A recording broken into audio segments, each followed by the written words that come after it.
Hey guys! Sorry we're a little late. We are here with Kelly. Is it Devos? Devos. Devos of Day Zero, and she also wrote a book called Fat Girl on a Plane. That's so awesome. You got to read this book. You got to read both these books.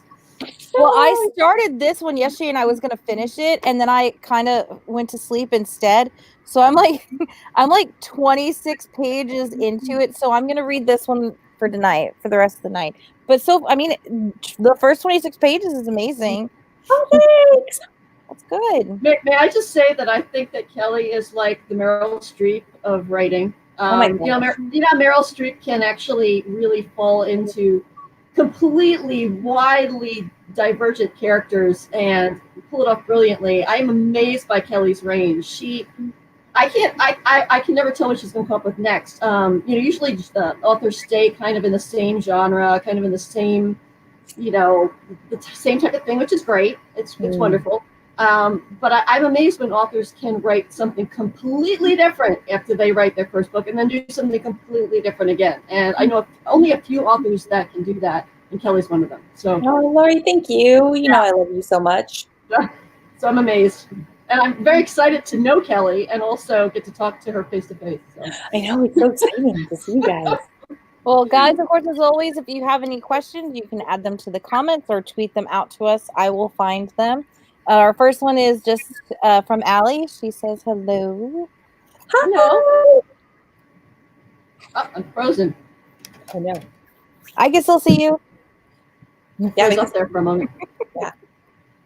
Maybe I need to put my hat back on. Okay, here's my hat. So the first question, as always, is tell us a little about you and your titles. Okay, so my name is Kelly. I'm from Gilbert, Arizona, which, is Gilbert, Arizona. I have 2 published books. My debut book is this one, Fat Girl on a Plane. It follows teen fashion student Cookie Devon, who wants to be the next great American fashion designer, but thinks that she has to lose weight in order to accomplish her dream. And it was based a lot on a lot of the struggles that I had as a teenager growing up and in a fat body and not feeling like the world really respected that or wanted to see it. So that is this book. And then this is my second book. It's part of a duology. It's called Day Zero. And the second book will be coming in December called Day One. And it's super awesome to read right now. It's all about the collapse of the government during a time when we're all really hopelessly dependent on the government. Yay. So, but actually it's about a teen coder called Jinx Marshall. And she kind of suspects that her father might have been responsible for triggering the collapse of the government. So she has to go on the run with her step siblings and try and resolve this situation, both get to safety and get her little brother to safety, and also try and resolve what the truth of this situation is. So that's me. So next I have a couple of books coming out in December. The second book of that duology and the last book will be out Day One. It comes out December 1st. And so I'm super excited for that. And then in 2021, probably in summer, I have a book called Eat Your Heart Out coming, which is about a horror novel about a bunch of zombies at fat camp. Zombies! Yeah, zombies. I love zombies. Yeah, me too.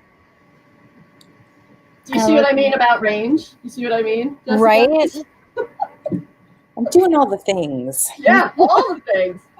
I want to be like you, Laurie, though. I want to write 12,000 pages of material. Right? Well, I don't know.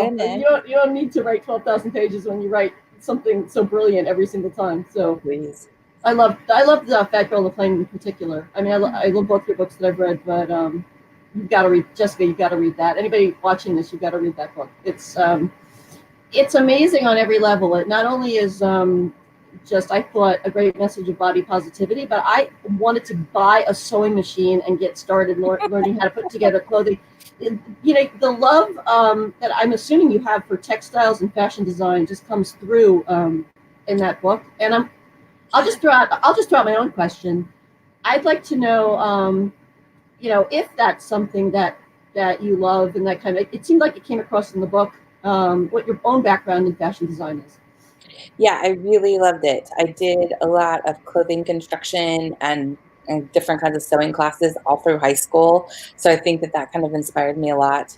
And I've worked as a graphic designer for a bunch of different fashion companies. Like I've worked for Tom Ford Eyewear, Oh, Roberto Cavalli Eyewear, a bunch of different kinds of things like that, Kenneth Cole Eyewear. So I felt like I had been kind of like in part of an industry that was sort of connected to fashion. So like some of the things in the book came from things that like I actually knew of from that world, you know, not necessarily that happened to me, but were kind of like loosely inspired by things that I had heard while working in those industries, because a lot of kind of odd stuff goes on there. But yeah, I've always really loved sewing and fashion. Honestly, I probably would do a lot more sewing, except for it's actually kind of expensive. Um, like buying fabric and notions and so on and so forth. I think if you get really into it and you start really kind of like watching fabric sales and so forth, it can become a little bit more cost effective. But these days, it's pretty much cheaper just to buy clothes than it is to make Right. them. Yeah. I'm doing that with I'm crocheting a blanket because I've never done anything really big. Hmm. And I added it up like how many skeins of yarn I was gonna have to do. And I was talking to my mom about it. She's like, well, yeah, why buy a blanket at $10 if you can make one at 200? I know, it's true. And then like I do a lot of knitting as well, and I'm really, really picky about my textiles. mhm. And that's hard too. Like that's very expensive. Like I love to knit like with cashmere or alpaca. But like Right. if you start making like I mean cashmere sweater, like even to make a cashmere sweater probably costs between $200 or $300 Oh just wow. just in the yarn because it's like super expensive. And so then like there's this collusion of like I'm super picky about my fibers, and then like it's really expensive, so I have to kind of limit my number of projects. So, how did you ever jump from this incredible send up and critique of the fashion industry and move to cyber Armageddon? So from again, How did you? yeah, well, you know, I think like with a lot of people, like I don't want to get like super political here on this broadcast, but I think with like a lot of people over in 2016, there was just like a real shift in the national mood. And I had been trying to work on this book that was going to be a sequel to Factor on a Plane, and it was going to be a road trip book. And basically, it was going to be Cookie and Piper going all over the country and kind of like seeing different kinds Aw. of fashion. And it was supposed to be super fun, but this is 2016 and I was just mad all the time. And so like I just couldn't get it going. Like I couldn't get it going. I wasn't having any fun doing it. And finally I'm just like, well, I'm just going to write what I want to write, which is this like doomsday kind of thing. I had been kind of casually researching prepper culture, which was really sort of fascinating. And I'm like, well, I'm just going to do it. I'm going to see what my agent says. And luckily, she was amenable to trying to sell it, and she did. So that was good. Oh. Do you think you're gonna jump into any other genres? I actually find that I'm really liking doing horror. I'll be interested to see how it's received, like when the book comes out, because who knows? Like it's hard when you're writing in your little vacuum. It's hard to know, like, oh, our reader's going to like this. Is anyone going to want to read it? But if people do, I might try to stick with that for a while because I feel like it's very well suited to me. I don't know. I mean, Laurie, you tend to be a little bit more character driven in like the way that you're going about things. But for me, like I am like all plot all the time. And so like I feel like you can kind of do that in horror because it's very plot driven. There like you don't have to have a ton of like, oh, here's tender moments between the characters, you know, like you can just kind of Well, hey, you know, vampires are making a comeback and stuff. You know, you could just toss the two together and have some kind of vampire trying to do a fashion show or something.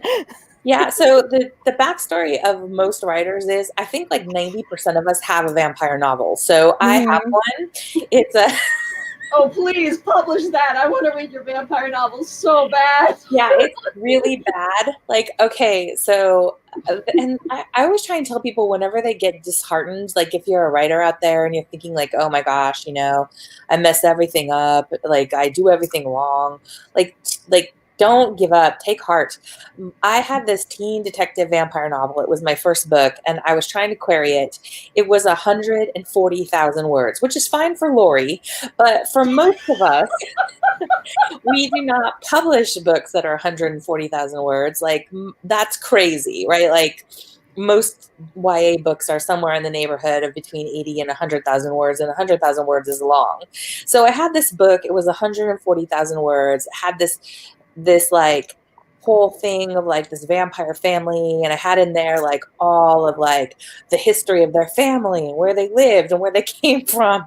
And so I'm out there querying this thing, which I had this terrible query letter, which occasionally like I published excerpts from it, and it compared it to Twilight and Raiders of the Lost Ark because, you know, of course. And so I'm out there like querying this thing. I queried everybody. Like I got one of those Writer's Digest guides of like the top deal making agents, and at the time it was like Jody Reamer and like all these people that are like these like rock star agents. I'm like, okay, I'm just sending it to them. And so I did, and this is really going to surprise everyone. No one wanted to represent it. I mean, that is really shocking, of course. But so then I spent about 2 years trying to revise this thing. It was in Pitch Wars in 2014. My mentor was the amazing Maggie Hall, who I love, like The Conspiracy of Us. I'm just going to do a shout out to that book. Great book. She helped me so much, but like people kept reading that book and they're like, wow, this is boring. This is so boring. But it had this one character in it that was this like sidekick character who loved fashion and was always like being snarky to everybody. And all my writer friends were constantly saying like, you know, okay, like you need to work on the pacing of this book, and you could do this and you could do that. You could fix it that way. But I really like this one character. I'd read a book about this one character. And so this went on for like 2 years, and I'm querying this thing, and I'm going to every conference, and I'm like, yeah, my vampire book, check it out. And finally, I'm like, you know what? Forget it. You guys like this character. I'm writing a book about this character, right? This is what you guys want. This is what I'm going to do. So I wrote Fat Girl on a Plane. It was that character. It was like, okay, if I just took that character out of this mystery novel and I put them in their own world, what would they be doing? Well, this is it. And it became Fat Girl on a Plane, which I wrote maybe in like 3 or 4 months. And I only ever had to query like, and with my vampire novel, I had queried hundreds of agents, probably hundreds. And with Fat Girl on a Plane, I think I only queried 20, and I got representation, which I always tell people, like, don't give up, and also don't be afraid to like move on. Like sometimes the time isn't right for something, you know, like you might not have the skills right at that moment to fix whatever's wrong with it, or it might not be, that's not your project that you're gonna bust in with, you know. So anyway, the moral of the story is don't be embarrassed. I have done every stupid thing that you could possibly even think of, so just hang in there. It'll be okay. Wow, that's crazy. Well, hey, vampires are making a comeback now, so I know, and vampires are cool again. See if I could fix it. Like I do think like you gain skill over time. Like maybe I could fix it now. I don't know, but or maybe not. I don't know. Maybe it's terrible. I haven't looked at it in a really, really long time. That's crazy. But yeah. I'm just like waiting. I'm waiting for the stores to like run out of Twilight books now, because everybody's running to grab the Twilight series again so they can read Midnight Sun when it comes out. I know. I still have my original Twilight set, so like so do I have like a whole Twilight crap. That pomegranate. I can't even handle that pomegranate. It's good. It's a good cover. Yeah.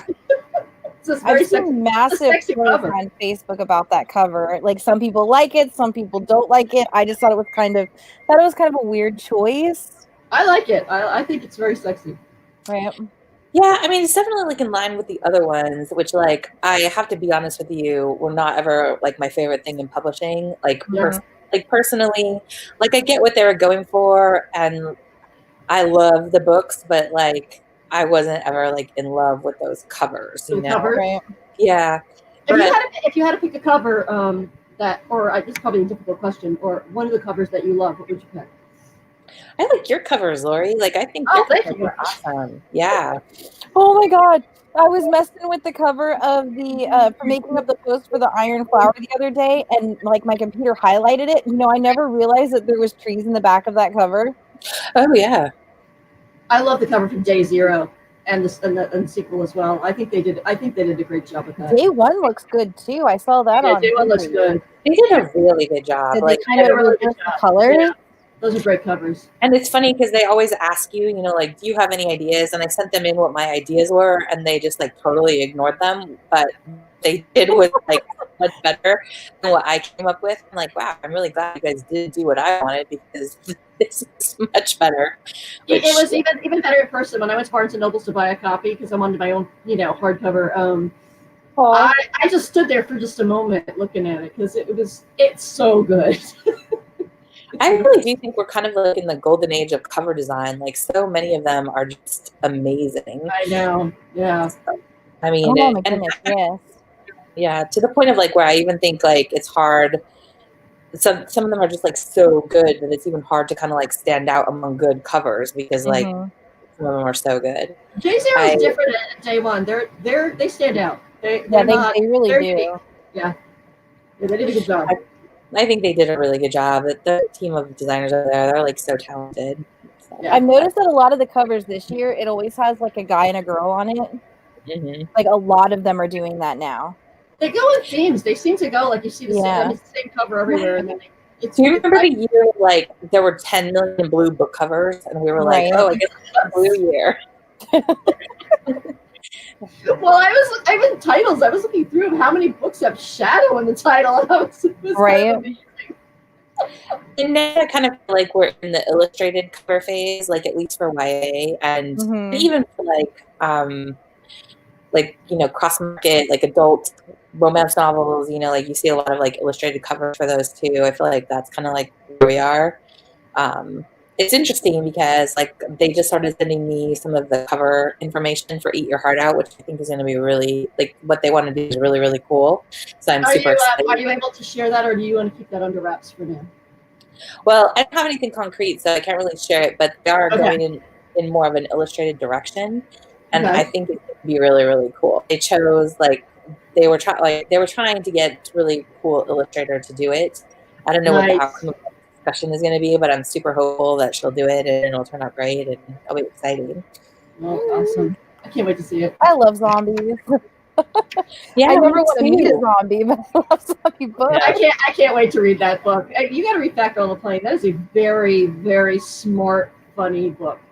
And so I'm super, super jazzed because in Fat Girl on a Plane, it was more about like the personal toll that I felt that the diet industry had taken on me personally, but I didn't get to like the emotions of it is what I like. I felt like I spent a lot of time as a person trying to process all of these feelings of like, here's what it means to be fat. Here's how here's how people say you should feel or you should act versus like how you do feel. And that book for me was a lot about processing those emotions, but I didn't get to say everything that I really wanted to say about the predatory nature of the diet industry. And I felt like I got to strike at that a lot more and Eat Your Heart Out and just kind of like in a more direct way. Wow. So we have a write-in. Allie says you could try to add more horror to your vampire novel. Oh my gosh, I should. That is a good suggestion. Maybe if they just kill more people, that will be... And then she also said that that would be really cool, or it could be a combination of Dracula and Fat Girl on the Plane.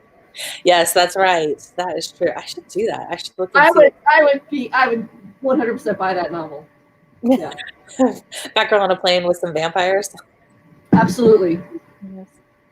So how much research did you end up doing for Day Zero, since it lays, that she's like a gamer and a coder and all of that stuff? I'm sorry, what was that? Oh, how much research did you have to do for Day Zero? Oh my gosh, a ton. I went to code camp, which was like super fun. So yeah, I went to code camp, and my poor husband, you guys, like my husband is like, he's a software developer, and he's one of these guys that like, he's been writing code since I think he was like 6 years old. He went to computer camp as a child and has been and I'm just like, you have to look at this, you have to correct this, you have to help me. What is this plot point plausible? I would just make him sit there at the table with me for like so long. I'm surprised that he didn't just go insane. But yeah, so and then I was really lucky. A good friend of mine Sarah, she runs the local Google developers women's group here in Phoenix. And so she was able to put me in touch with some female developers and kind of get like their perspective. And it was interesting because like when I interviewed a lot of them, they had a really interesting perspective on being a female coder. Like they really wanted people to know that it's like that there's a lot more like that there's a lot more that goes beyond like the typical stereotype that you might see on like a CSI of like the doofus girl that like doesn't have any friends, that just uses the computer. You know, they're like, we have a lot of interests, you know, we're different. Like, yeah, we went work in computer science, but we're different people, you know, Right. we're people just like everybody else. I mean, Laurie, you're a dentist, but you probably don't go like thinking about teeth 24 hours a day, you know, like you've got like different kinds of things. And so it was interesting because like then I had to go back kind of through it and just make sure that there weren't like a lot of computer science girl cliches in there, and make sure that the person was an individual character and not just basically like a trope. Okay. And what about for Eat Your Heart Out? Oh my gosh. Yeah, Eat Your Heart Out.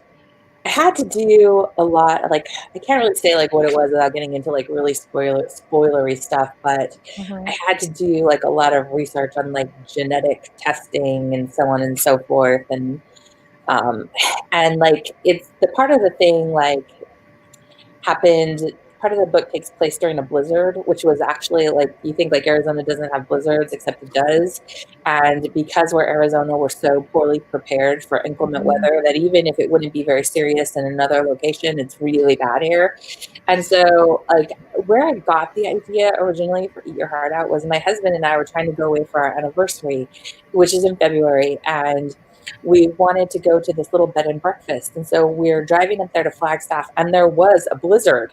And so like it takes us forever to get there. It's pretty miserable. We end up having to park at the bottom of this hill because our car literally won't go up in the snow. And so we're dragging it's snowing and we're dragging our suitcases up this hill. I think I fell down like 3 times trying to walk up this hill. And I get into this bed and breakfast and I'm like, oh! The guy that owns it is like, oh my God. And he's just like, here, I have some brandy for you. Sit right there. What's happening? And like later on that night, the power went out there and we ended up walking next door to this restaurant that they had gas and candles. And so they were like still cooking and so forth. And that was our anniversary. And I'm like, wow, this is really interesting. Like we were trying to have this kind of like luxurious experience and it didn't work out that way.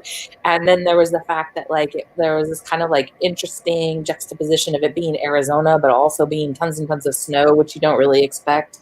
And like, I'm going to set a book here. And so I did. But so then I had to go through like all of our pictures of like our car getting buried. We had to dig our car out of the snow the next morning. Like things being run off the road. It was just generally like kind of a disaster. But anyway, so I had to go back into like a lot of that stuff for the studying of the book. Sounds like you know, every winter. It sounds like, you know. Right. Yeah. The thing about it is though, is that probably when you live in Vermont, you get used to that. And also like people have stuff, you know, like I don't even have a winter coat. So when you start talking about like going into the snow, it's like, we got to go and get like, I don't even know. Like, we don't even have stuff. My daughter went to Boston a few months ago. We had to go to like Bass Pro Shop and get her a coat because she didn't even have one. And so I just think like part of it is the preparation. And like in Arizona, we're just not used to inclement weather. So when anything happens, everyone goes crazy. Oh yeah, that reminds me because I'm in Florida now, but I'm from Ohio, and it's like if you're driving out of Florida, as soon as you hit like parts of the northern Florida where you can still get snow and stuff, you'll see people like stopped on the side of the road with their flashers on, just parked because they don't know how to drive. And I'm like, okay, come on, it's like it's not even sticking. It's no different than rain. Just go. Yeah, I will tell you, like the all-wheel drive cars, like after that whole blizzard thing, like I became a big believer in the all-wheel drive cars. We just got an all-wheel drive Prius, and so I'm like, oh, we're ready for you now, Blizzard. We're coming. Well, Boston's even worse because then you have the lake effect snow because of course the ocean's just right there. You get a lot of snow. Yeah. It gets bad. It's so bad. Yeah. Hey, at least you could stop your car. When we had a bad blizzard up in Ohio and I lived out like outside of town. Like, here's the road. My car stopped like somewhere, off camera somewhere, past the road with me hitting the brakes. That was fun. Yeah, it was good that we were able to it was good that we were able to pull off, and it was good that we were able to make it there, which was a relief. So yeah, there were definitely good situations. I was glad my husband was driving because I'm like the world's worst inclement driver. I'm like, yeah. I think that this is why horror might be for me because I'm such a panicker. I feel like in my day-to-day life, people are always like, "Oh, you're so calm," and I'm like, "Yeah, as long as things are going okay normally." But when something happens, I'm like, "Panic!" Let's run around, call 911. Oh my gosh, panic! It's kind of an exciting community to be part of. There's a lot going on with women in horror. I love horror. Horror is amazing. Yeah, there's some interesting stuff going on with the genre. Some feminist horror going on.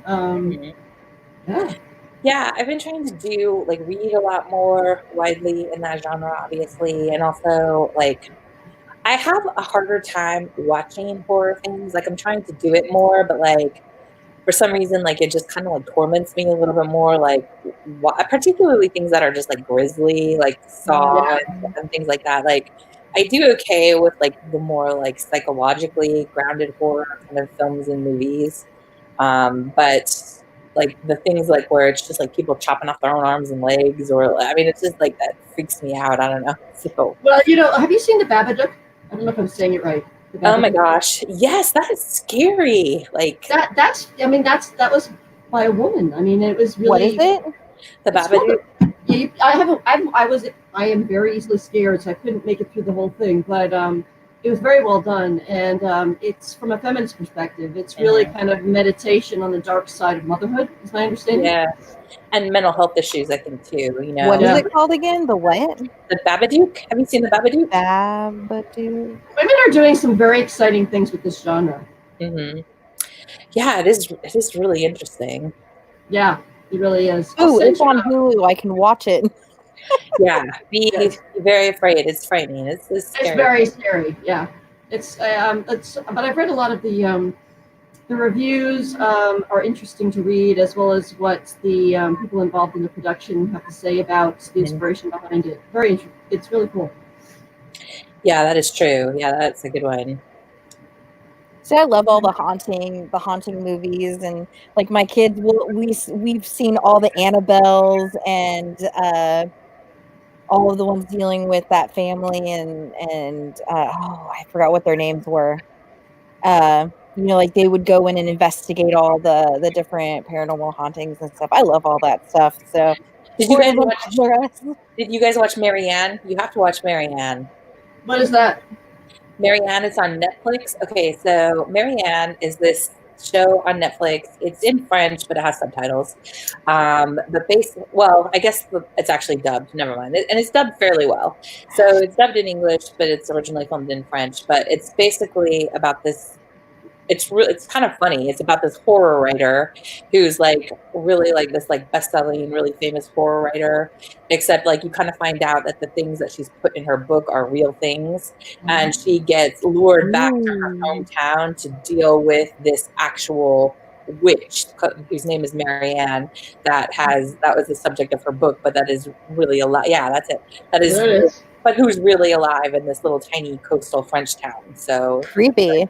It's very frightening. It's great. It's a great poster for it. Yes. And I think Marianne is really interesting because it's got a really interesting combination of slow psychological burn, but also tons of jump scares. So it's something creepy is always something creepy and foreboding is always going on, but then also things are just constantly popping out. So it's interesting. So how did you get into horror? Do you was it mainly through movies or books or combination? Well, when I was a teenager, I was really, really into horror, like particularly Stephen King. That's kind of like my jam. And I never really thought that I would write it, except then when I went back and got my creative writing degree, Arizona State University actually has a class just on zombie literature. And I'm Oh, like, really? Cool. yeah. And I'm like, I'm going to take this class, right? And just see what is going on there, because zombies are always interesting. And the thing about zombies is that like, there's the literal action that's happening on the page of like the zombies usually rampaging and eating everything or whatever. And then there's like whatever that the zombies represent, like in Night of the Living Dead, for example, like crass consumerism, or, like, do they represent like epidemic disease? What do the zombies stand in for? Because they usually are like a stand-in for people's anxieties and generalized fears. And I thought, could I make these zombies stand in for the diet industry? Could I make that be Ah, what they represent? Could I do that? And so I kind of started nice. thinking about that as a book and that thematically. And so then I wrote Eat Your Heart Out. That's kind of brilliant, actually. I want to ask you: have you read World War Z? No, tell me about that. Oh, movie. Well, the movie is literally nothing like the book. Yeah, I know. It's just dawning on me right now, Kelly, because of your politics and the interest in zombies. This is one of the most brilliant books I've ever read. It's almost like zombies are a metaphor for a global pandemic. Now that I'm thinking about it, I'm going to highly recommend it to you. I think you'd love it. The book, isn't it like split up by like different people's stories? It's different nations. I mean, it's how all the nations of the world handled a major zombie pandemic, and the author. Right, so you get like a screenshot of like of all the entire world. Yeah, it's one of the smartest political books I've ever read, and oddly hopeful. I think you in particular would love this book. Yeah, I need to get on that. One of the things that really influenced me when I was taking the class was Zone 1 by Colson Whitehead. What's it called? Zone 1. Zone 1. Oh. Yeah, so hopefully I'm not misremembering that. But yeah, Colson Whitehead, who's a genius, wrote a literary zombie novel, and that's what it is. And like that book, I don't know that I could ever write anything like that book, because it's such a slow build throughout the whole book, and then everything is in the third act. I mean, like you're just reading and reading and reading and reading, and you're thinking like, where is he going with this? Is anything actually going to happen in this whole book? And then like there it is. It's just like he's killing it in the third act, and you're like, oh my gosh, I don't know that I would have the sustained restraint to just wait and wait and wait and wait like that, and then just be like, whoa. But I just thought like, wow, like there's a lot, like zombies have been done a lot, but I think like that's kind of like where I thought like, wow, there are other interesting ways to do this. Like you could still do this. I think you should read World War Z. It's on par with Salem's Lot. I don't know if you've read Salem's Lot, but just the quality of the book. That's good. And it's just it's basically how every single country of the world, not country, just so many different places, Israel, the United States, Australia, China. He did so much geopolitical research to write this book. It's unbelievable. Is that the one that's kind of like, it's like almost like a series of letters, or like kind of like dispatches almost? Not completely. I don't want to give anything away. All I can say is it is 100% different than the movie. If you watch the movie, it will tell you nothing about what the book is like. Read the book.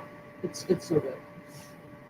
Yeah, it's interesting, like when they make movies of books and it's like the book is nothing like the movie. Like, did you guys see the movie Annihilation with Natalie Portman? No. Oh, yeah. Yeah, like I loved that movie, and I'm like, I'm going to read the books. And the books are really good too, but they are like, you wouldn't even know that if somebody didn't tell you that, like, okay, these two things are related to one another in some way, you wouldn't even know that they were, because they're like so different. Oh, wow. I didn't know that. Yeah. So you've done zombies, you've done the cyber apocalypse. What else do you think you would do for horror? For another book? So I'm going to pitch my editor 2 ideas, and I don't know which one she's going to like. So I don't know. Maybe I should set up a little Twitter poll. Ooh, Twitter poll. So I've got two ideas. One is about this girl who's moves to this tiny little town that I made up in Arizona called Ash Fork, and her family have inherited this thing that's supposed to be a haunted hospital, and they really love this idea of haunted tourism, so they're going to make this hospital into like a destination for haunted tourism. And so they're trying to come up with their own like ghost tours and so forth, except for the hospital really is haunted in a very terrifying and deadly kind of way. So I've been working on that, and that's been kind of interesting because I've got one of the perspectives of the book written from the perspective of the ghost that's haunting the. That's cool. Because they never do that. Yes. Yeah, okay. cool. Where's this poll? I can't find it. So I'm trying to do that, and then my other thing that I'm working on is. It's about these group of teenagers, and they are about to graduate from high school. So they set up this GoFundMe page to fund this summer in Lake Tahoe. Like, so they want to rent this house in Lake Tahoe, like in this kind of remote part of the lake. And they end up getting their post boosted by a big celebrity. And so in their GoFundMe, they had wanted like $5,000, and they get like $300,000. So they don't know what to do. So they all go up. They decide, okay, well, we're just going to go up and do this, go to this house like we planned, and we'll figure out what to do with the money while we're there. Only while they're there, like gradually, like the people are kind of getting picked off, and you don't know who is doing it. Like, you don't know who is it someone external that's killing them? Are they killing each other for the money? You don't really know. So. Oh, wow. That reminds me of, I don't remember what it was. There was a game or something out that was kind of like that. And you had to play the different characters. Oh, yeah. So Sorry. No. Child. Yeah, you're fine. Go. Yes, you're fine. Bye. So, Laurie, what are you working on? Tell me what you're working on. What are you doing? I'm working on the next book in the Black Witch Chronicles. Oh, my gosh. So this is going to be your book 3, right? Well, Shadow One's coming out in a few weeks, which I'm finally happy with. I'm very happy with it. It was a hard book. And I'm working on, I don't know if it'll be the title, but The Demon Tide is the working title. And so, but is that a novella or is that a full? These are full books. Yeah, the full books. Oh, wow. Yeah. So, wow. You are just so productive. Well, so are you. No. Hey, I'm curious, Kelly. Do you think you'll ever make the jump to adult? Sometimes I think about it. I don't know. Like, I had actually written this middle grade, and then I sent to my agent, and she basically told me that it doesn't have any kind of plot, which is true. So I don't know. Now I'm gonna figure out if I've got to get that thing a plot, or if I'm gonna try to do something else, or what. I don't know. I would like to branch out a little bit because I just think that like gives you the opportunity to connect with more readers. Yeah. Rather than like, I love doing YA, but like I would just like, I just think it's like it just increases your exposure to different kinds of people if you can get like younger readers or older readers or whatever. So I would like to kind of branch out, but I haven't quite found like the perfect idea of what I'm going to do. I keep on, do you have this idea that like you have, and no matter what, you can't seem to like turn it into anything? Like, I keep on having this idea about an evil dating website. Oh, I love it. Yeah. Sold right away. Hey, you could do that with your vampires. What there was, I know this title's already taken, but like, Vampire Crush or something. Yeah. So I have this right now, evil dating website. Absolutely. So I have this like recurring idea of like, I'm going to write, this is actually the first draft of Eat Your Heart Out was actually this, but like it wasn't working at all. And so like I had this whole idea of like, I'm going to do an evil dating website. And the idea is that it's run by an evil person. And instead of wanting people to find someone that they like or that they might be properly matched up with, the person wants people that are totally destructive or terrible for one another. So it's like it's like the person that would show up for the date is your worst nightmare, but in a way that's particular to you, you know? It's like the guy that thinks that he would like to marry his mother, all of a sudden it is his mother that's there, you know? And then like it drives them insane, or, you know, it's like that kind of thing. So I keep on trying to find a way to write that, or like what the right format is for it. And like, I don't know, like I was trying to write that as a YA novel, and it was just becoming so dark, because like when you get to the point of like you have characters and they really know how to push your buttons and they know how to drive you to do all kinds of self-destructive things, and like I had this really grisly scene of like somebody jumping off a Ferris wheel, and and Well, you know, you could actually, I mean, instead of it just being an evil person, you could do it like maybe they're a demon. yeah, maybe I should, like in like the original book, it was like a tech entrepreneur, and he just like gone off the rails, you know, and he's just like, well, I'm using my software power for evil. And well, in like, you know, in like the world of like demons and gods and stuff like that, you know, there are demons that would amplify those feelings against each other. So it would make sense that these people would go insane because of whoever's running it. Demon evil. It gets them like through the app or whatever they're using, you know. So yeah, so I don't know. Do you have anything like that, Laurie? Like something that's just like stuck in there and you can't get it out? I don't know. I want to write a book based on the tarot. Oh yeah, you should. Yeah, I want that to be the next vampire. I want everybody to write a book based on the tarot. Yeah, that would be good. That might even be like an interesting short story collection, you know, like to have like every person draw a card and kind of like see what, or you know, or have it kind of revolve around the tarot reader and like what kind of readings that she's giving to everybody and what they do with the information. That could be really interesting. Yeah, I think there's just so much fodder there, and it kind of reminds me of Inkyard's got a book coming out, which is a bunch of different authors writing books with the protagonists being different astrological signs, and I think I think that's really interesting because a lot of people have a connection to astrology just like they have a connection to tarot, even if it's loosely. So I'm surprised there hasn't been more done on that. Yeah, I think it's really interesting. Yeah. Yeah. Right. So would you keep writing Black Witch books as long as people want to read them? Like, no, I'm really curious because like forever, it can never end.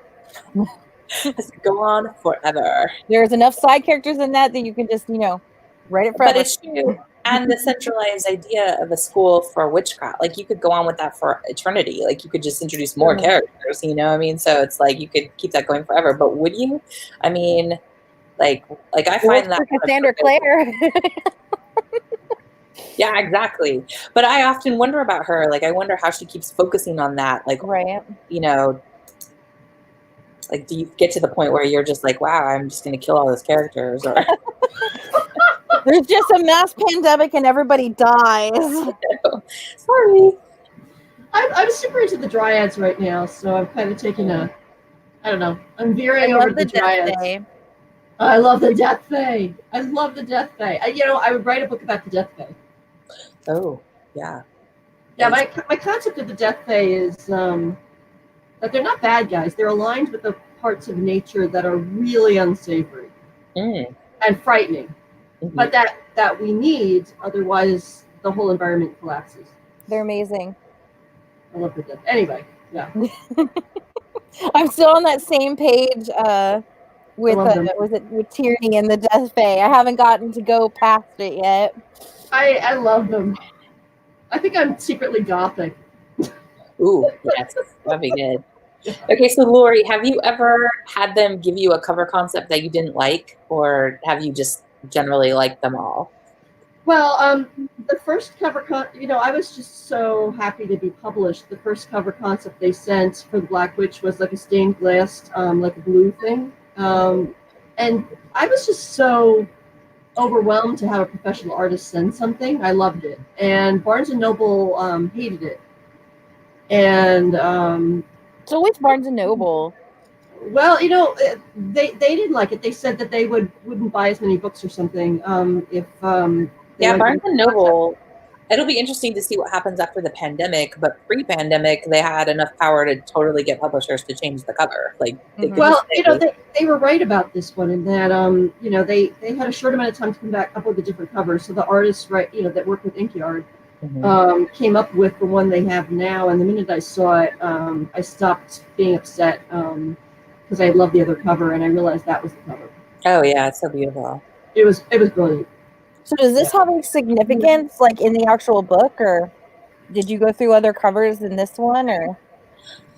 They had a bunch of different covers. I should ask them if I could share them because I liked all of them. They were mostly meditations on that same theme, with the girl kind of like alone by the, with like sometimes like she was alone in a street, sometimes she was like kind of like alone in just like a desert landscape.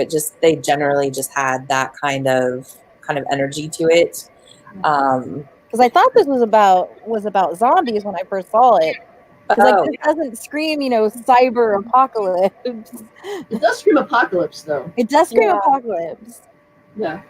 Yeah, I thought like when they had it, it was really interesting because it does look kind of deserty. As the like in the latter part of the book, there's like a lot of discussion of all like as they're kind of going through like the mesquite trees and so forth in the desert. So I thought that was interesting, and then kind of the way that it goes up to the night sky, I thought it turned out really, really cool.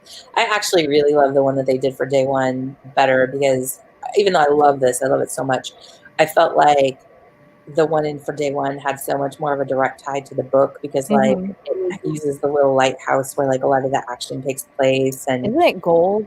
Yeah, it's beautiful. Okay. The colors gorgeous. Yeah, it's gorgeous. So I thought like that is like so much fun. I don't know how they come up with these ideas. And even though I am a graphic designer, I still find it really hard to wrap my head around book design because it's just such a different kind of art form. I mean, like when I was first starting out, I thought like, oh, like I'm a graphic designer. I'll have all kinds of ideas about book covers, but I find I don't have any ideas really, I mean, it's like I do have, partially because I don't get a good sense of like what sells books. Like sometimes like cover sells the book in a way that like it's really hard to wrap your head around. And also like some of the things that like that go into book cover design, I wouldn't necessarily think about. Like I remember going to see Melissa De La Cruz, and she was talking about the designs of one of her books, and the cover designer had put a giant tattoo on the back of the neck of the girl that's the model on the cover, and she's like, no, you can't have that in the book. The tattoo's not that big, make it smaller.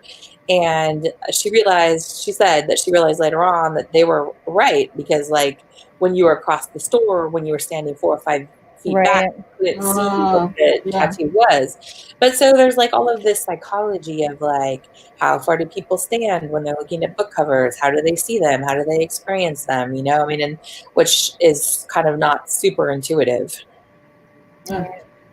Yeah, one of the most beautiful covers that I'd seen in a while was from a book a few years ago from Sophie Jordan, and they actually did a live cover. So hers is covered in like moss and flowers and everything, and that was actually alive when they did that, when they created it. And so it's really cool. That's interesting. Yeah, I mean, some of the covers I think like lend themselves like really well to like bookstagramming and so forth. And like, Laurie, I think your covers are kind of that way. Like they're super dramatic, and you can put like lots of different backdrops, behind them, and like you can have your own little magic wand in there. Like I think like it lends itself really well to bookstagramming, and some don't. Like even when they're good covers, it's like it's hard to think of like how you're gonna bookstagram that. Oh my goodness, I feel you there. It's like before I had to get rid of all my bookshelves and stuff, and I was like pulling crystals and all this stuff. I'm like, what am I gonna put with this? Nothing matches. So now I'm like, I just do like simple, no nonsense. I have no accessories. It's just like right now I'm doing just like white ones on my bed. Simple. Yeah, I kind of decided my thing was going to be book covers and coffee. Like I'm gonna just put the book in there with the coffee, right? Because like really, that's all that I'm doing anyway. I'm reading with my coffee. Right. So Yeah, I was trying, like, I don't want to go outside because it's hot. Mm-hmm. Oh yeah. So, like, last month I did, it was just simple things that sitting in my windowsill. Take the picture, fix the brightness, done. Yeah, it's really funny how like the modern world influences your thinking. Like I'm trying to, Right. before all this stuff happens, I was trying to shop for a new kitchen table, and I'm like, oh, I really got to think about what kind of wood is going to look good when I photograph my books. You know, like Right. like before, like I never would have thought of that, but like right now I have this butcher block style table which I actually really like, but it's super yellow in photography, and it just does not look the way that I want it all. So I'm like, oh, I've got to get something that's more neutral toned. And my husband's like, I think you're crazy. That's funny. Oh my goodness. Okay, so we have a couple other ones here. Let's see. I think it's Milani. Vegas says, I'm such a wuss, but I love horror. My favorite is Crimson Peak. Ooh. Allie says, I'm dying to read The Shadow one. I'm hoping Ivan is going to be okay. Oh yeah. Laurie, please write a novella for him. Yeah, Laurie could write a novella for him like in a week, basically. You could just get that going. It'd be no problem. And then I fell in love with the cover to The Black Witch as soon as I saw it. I brought it right then and there. And then Allie says, me too. Me too. I'm like the only one that got that as an ARC and DNF'd it and then picked it up again and devoured it. Well, I got it from my editor, actually from Laurie's editor at the time. I had been kind of seeing things about it, and I'm like, on Twitter, I was like, oh, I really wish I could get that book. and she sent one to me, and then Laurie later on sent me another one that I ended up using for a giveaway that we did together. Yeah. But so that's how I got it. But I find I get a lot of things just by begging. That works right for me. Never fear to beg. Sometimes it works out. Yes. Yeah, the free books you get as an author is pretty amazing. That's like the best part of it, and I always wonder like what the sweet spot is, because seriously, I would probably ask for 100 books if people would. I'm always kind of thinking like, okay, I got to strategically use my book requests here, because like right, I can't ask for every book. I learned my lesson on that one. You don't want to do that, because then you end up like a friend of mine who their NetGalley count, they've got over 2,000 books on there. I know. I'm a NetGalley failure anyway. I just feel like that's not my thing, like I don't like going on there and reviewing books. Like my thing is I go on Twitter and I talk about books, or I take a picture of the book and I put it on Bookstagram, or like I talk to my local bookseller about books. Like I just don't feel like NetGalley is like the way that it's just not great for me personally. It's addicting. Because like I'm a book cover person, so I'll just like go to YA and just go down it. It's like, oh, that cover's pretty. Click. That cover's pretty. Click. Yeah, but then if you don't review anything, like you don't get approved for anything. Like right. It was really funny. Like one of my really good friends, Ricky, is a book publicist for Untitled, and I'm like, oh, my best friend's a book publicist for Untitled, so I'm going to go on there and I'm going to request some Untitled books, and like I got denied, and so I texted her. I'm like, did you seriously just deny me? And she's like, well, look, we've got metrics on here. Like, if you're not going to write a review on, I'm like, I can't believe this. We're best friends. Right. I've done pretty good. I think I've got maybe 70 books left on there. Oh, that's good. And I think our percentage is still like in the high 90s. So then I haven't done as horrible as I thought I was. Yep, I'm a NetGalley failure. So there we go. Oh, I know that feeling. My goodness. So what are you guys reading right now? And then I got to read this one for tomorrow's show. Oh, that book is so good. Yeah. It's so good. It looks so cute. Well, it's cute, but it's like got all the part like tugging at your heartstrings. It's like, I don't want to say it's not a feel good book, because it's got a really upbeat ending, an optimistic ending, but It definitely, like, there were some spots in there where I had the tissues out for sure. It's like, Abigail is like a good friend of mine. She's such a talented writer, but that is definitely her best book. Like, it's really so good. Yeah, Yeah. it's got an edge to it. So I am amazed by her talent. I anything that she writes, the minute it comes out, I drop everything else and read it.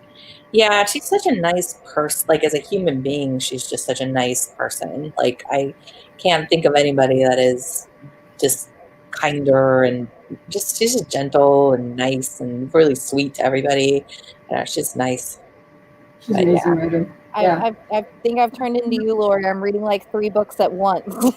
Yeah, well, you're in for a treat. I'm telling you, I'm introducing you to some cool. Because I still have 4 hours left in the Shadow Wand. Yeah, Thursday, I'm just gonna like sit down and binge read everything. Yeah, I'm reading Lee Bardugo's Six of Crows. You're still on that one?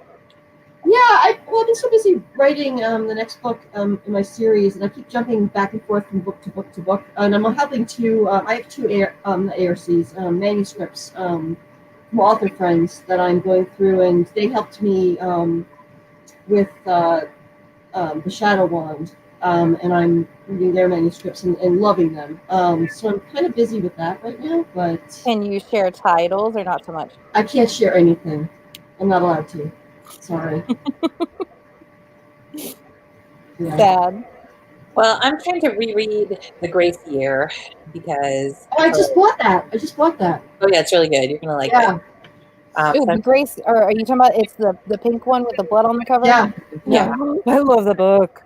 So many people love that book so much. So many people. I'm trying to force myself to read Save the Cat Writes a Novel. Because well, it's, you know what Save the Cat is, right? Like the writing, the beat sheets, like Edward Save the Cat. Like, it was his. I think it like stems from screenplay writing. It's basically like if you hit certain beats, it was the way to like maximize to keep an audience interested. And so they adapted that into how to write a novel. My friend Dusty Bowling, who wrote a middle grade writer who wrote Insignificant Events in the Life of a Cactus and 24 Hours in Nowhere, and has this amazing middle grade book coming out this year called The Canyon's Edge, which will probably win every kind of award ever because it's so good. But anyway, she was telling me she's working on this book right now, and she's like, my agent told me that this is my most exciting book ever, and what I did was I used this book called Save the Cat Writes a Novel to plot it out. And I'm a hardcore plotter, but I'd never used that system before. But I'm finding, like, with the pandemic, it's just hard for me to really focus on that kind of thing. So I'm trying, but like I'm not having a lot of success. But I'm hoping to get back in there. I'm trying to hang in there. So have you read time for writing horror? Like what is something that's coming out this year that you can't wait to get your hands on? My gosh, there's like a lot of, well, I guess now the new Twilight book, we've all got to read that, right? Yeah, so we're gonna read that. Right. Gosh, did you read like back in the day when she like released like the first part that she had written? I did read that. Yeah, so it'll be interesting to see like how much she changed it, or like. Right. I was so mad because like it stopped like right before they got to the clearing, and I'm like, that would have been awesome to read from Edward's point of view. Sometimes I feel like it's really hard to like figure out about books because it's very disorienting. Like, you get a lot of arcs and you don't really know if they're out or when they're coming out or whatever. And so like I find that I have to kind of like go back and constantly see like especially when I'm talking to regular people, like it's no help at all to tell them like some book that doesn't come out for a year. So I try to limit myself to like things that are out, but like I get so confused about what is coming out, what has come out. Right. I have a calendar for that because if I didn't have that, I would get it wouldn't work. But yeah, it's kind of sad when you want to fangirl about a book, but the book doesn't come out for like a year or 2 years, and it's like I have nobody to talk to about this. I know, you can't talk to anyone for really long. So a book I read and blurbs came out today, Last Girls, which is really, really good. I was super interested to read that because it's another book that's kind of like about prepper culture, but it takes a really different different approach to it, and it was kind of fascinating to read, like what the research that went into that book. So that was exciting. Gosh, I'm really excited to read that book, The Truth Project, that comes out later. You guys heard about that? That sounds good. What's that? I think that sounds familiar. Yeah, I'm gonna look up the description so I can like say what it is. So we all, yeah, The Truth Project. All right. I will tell you what it is. I should do this before. Oh my gosh, I can't find the book. It's something else.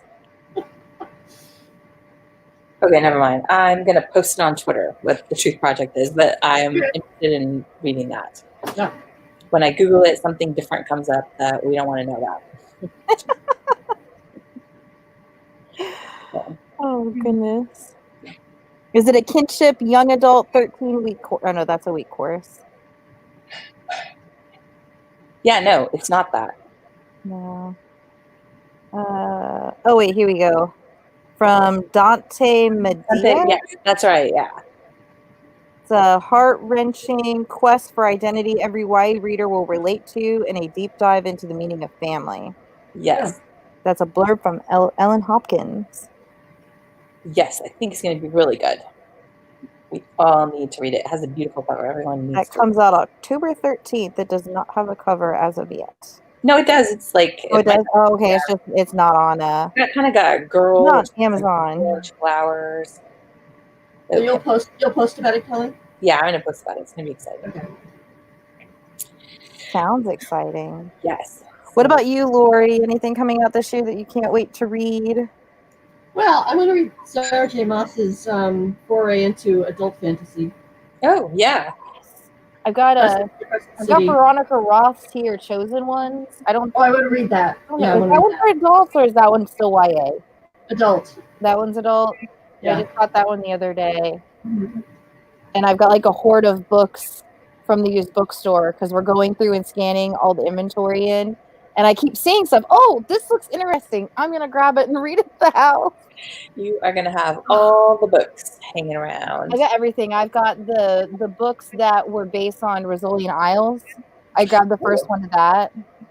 And then this, I can reach this here without throwing nope, still threw it on the floor. A Darkness Forged in Fire by Chris Evans. It's adult fantasy, but it's like, that just looks really neat. Yeah, that does look nice. Yeah. I was like, sure, I'll grab it. We'll see if it's up my alley or not. It's a bad place for me to work. I could never work in a bookstore. Like, it would be just dangerous.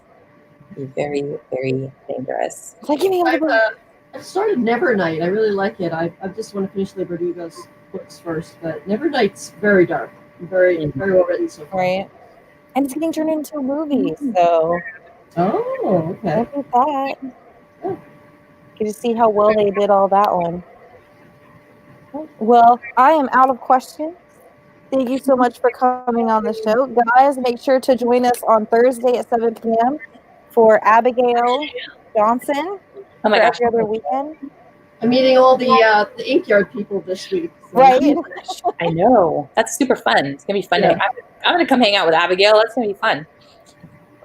We actually have a couple other authors coming on later this year from Inkyard as well. Oh. Yeah. Excited. Cool. I think it's These Vengeful Hearts. Oh, yeah. Okay, yeah. Yeah, I think I showed you the cover a while back ago. Yeah. It's over here somewhere in my hoard. Yeah, they get some cool stuff coming down the road. They do. My goodness. I mean, it's a good publisher to have. And I love the new book for the Inkyard that just rolls off the tongue so much better than Harlequin. Yeah. Yeah, and given what they published, like when it was still Harlequin, people were constantly asking me why there's like no romance in the books, and it's kind of like, well, it's not all like romantic and stuff, so I don't know why other than that. It's pretty funny because when it was Harlequin, I figured I was obligated to put romance in, and it kind of drew me into writing romance, which I actually really like now. Yeah. So. How's those sex scenes coming? I like the one in the shadow art. We did it uncensored pretty much in Shadowrun, so that'll be interesting. I haven't gone to that part yet. Yeah, you'll know when you get there. Oh Lord. Okay. All right, we'll catch you guys later. Yeah, Thank Kelly, you. so cool. Thank It you was for so watching. online. Thanks for hanging with me. Yeah, thank you. Bye. Bye.